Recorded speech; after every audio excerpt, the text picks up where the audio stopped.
Hello friends, आज मैं जो कहानी सुनाने जा रही हूँ वो है विकलांग विधवा बहू की शादी। कौशल्या और रघुवीर की एक बेटी थी सविता। सविता को बचपन में ही पोलियो मार गया था, जिससे वह पैर से अपाहिज थी। सब लोग उसे दया की दृष्टि से देखते थे और अपने माँ बाप की वह बहुत लाडली थी। उसकी आंखों में कभी आंसू नहीं आने देते थे। सविता अपाहिज जरूर थी, लेकिन सभी कामों में कुशल थी। स्कूल में भी वह सभी अध्यापकों की बहुत प्रिय थी।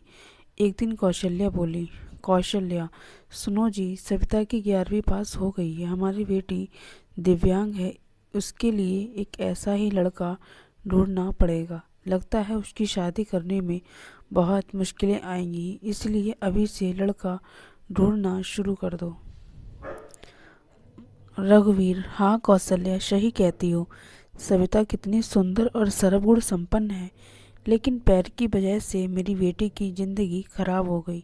सविता ने अपने माँ और बाबूजी की बात सुन ली और पास आकर बोली, सविता, बाबूजी, क्या आप सब पर मैं बोझ हूँ? मेरा पैर खराब है, इसका मतलब यह तो नहीं कि मैं किसी पर आश्रित रहूंगी। फिर कैसे हुई मेरी जिंदगी खराब? कौशल्या, मन छोटा मत कर बेटी, किसने कहा कि तू बोझ है? तू तो हमारी आंखों का तारा है। सविता, माँ, मैं पढ़ाई के साथ साथ कुछ करना चाहती हूँ जिससे मैं खुद पर निर्भर रह सकूँ। इधर सविता की पढ़ाई पूरी हो गई और उधर रघुवीर सविता के लिए लड़का ढूंढने लगे। सविता के लिए परेश का रिश्ता आया। परेश रसायन फैक्ट्री में काम करता था। परेश अपनी माँ रमा और अपने पिताजी मुकेश के साथ सविता को देखने उसके घर आया। मुकेश, अरे बेटा, लड़की का तो पैर खराब है।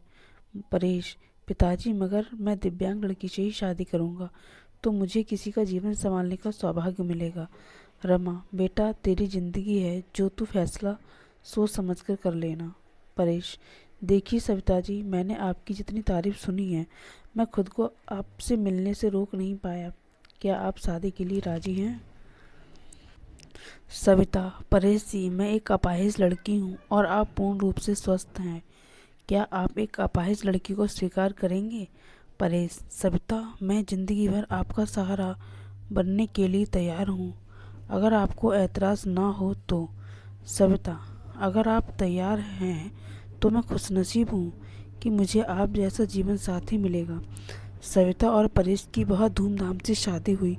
चारों तरफ चर्चा थी कि बड़ी भाग्यशाली है सविता, जो दिव्यांग होते हुए भी उसे इतना अच्छा पति मिला है।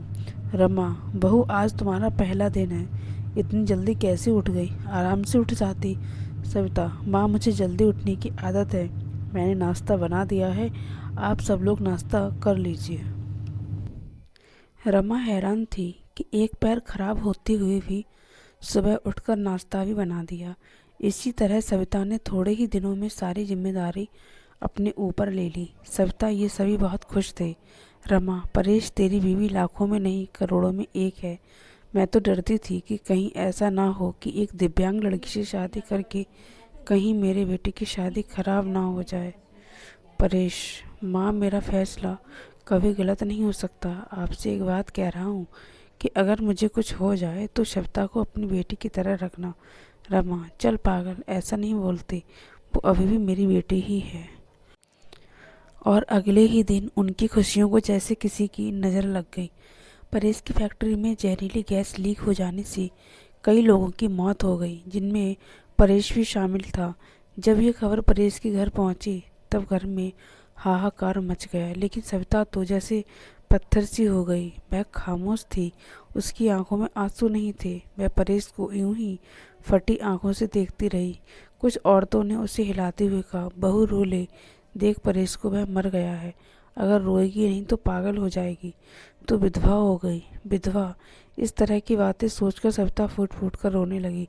सविता रोते हुए बोली, उठो परेश, आंखें खोलो, मैं अकेले किसके सहारे जीऊंगी?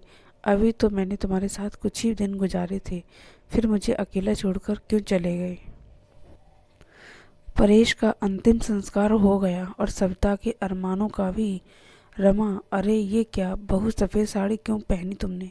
सविता, माँ, सबने मुझसे कहा कि मेरे जीवन के सब रंग परेश के साथ ही चले गए, अब मुझे सफ़ेद साड़ी ही पहननी है।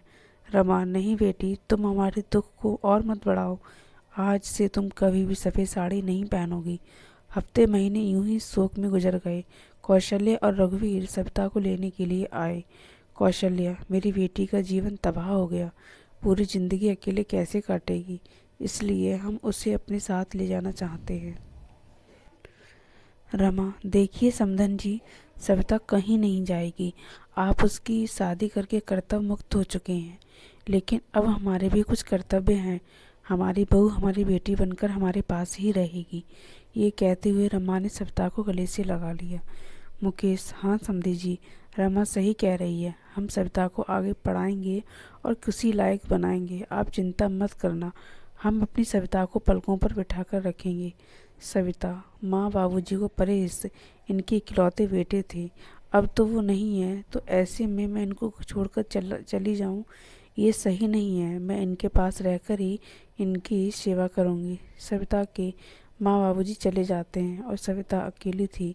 उसने अपना सारा ध्यान पढ़ाई में लगा दिया। ऐसे में उसकी मुलाकात गौरव से हुई, जो समय समय पर सविता की पढ़ाई में मदद करता था।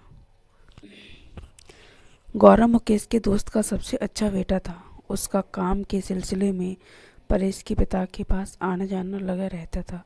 गौरव इंजीनियर था और बड़ा ही शालीन स्वभाव का संस्कारी लड़का था।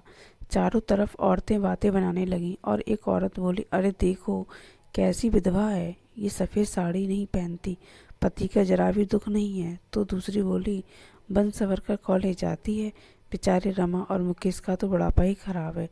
तीसरी औरत ने कहा, पहले इस लड़के का घर में आना ठीक था, लेकिन अब परेश नहीं है तो इससे जवान विधवा बहू के घर आना नहीं चाहिए।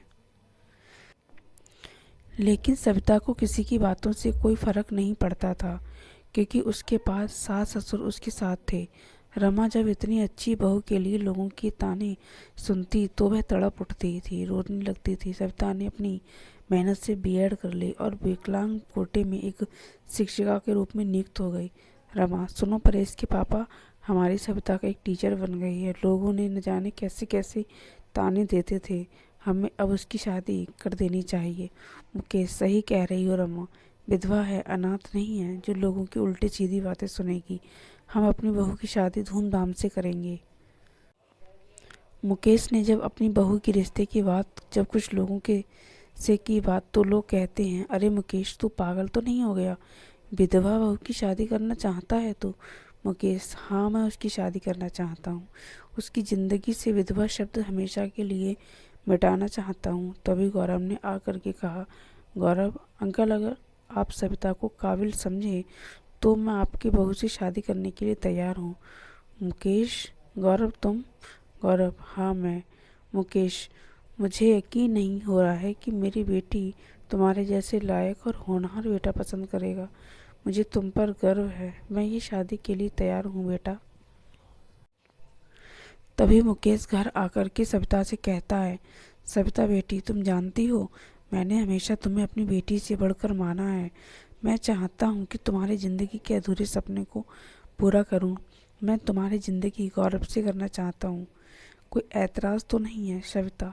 पिताजी परेश की जगह शायद मैं किसी को नहीं दे पाऊँ, लेकिन अगर जो मेरे लिए किया है वो कोई और नहीं कर सकता। आपका फैसला मेरी सर आँखों पर है, जैसा आप कहें मुझे मंजूर है। और फिर सविता और गौरव की धूमधाम से शादी हो गई और सब खुशी खुशी रहने लगे। दोस्तों, बस इतनी सी थी ये कहानी। अगर आपको कहानी पसंद आई तो प्लीज़ वीडियो को लाइक करें, शेयर करें और कमेंट करें। अगर आप चैनल पर नए हो तो प्लीज़ चैनल को सब्सक्राइब करना ना भूलें। बेल आइकन को प्रेस करें ताकि आने वाली वीडियो की नोटिफिकेशन आपको जल्द से जल्द प्राप्त हो। तब तक मिलते हैं नेक्स्ट वीडियो में।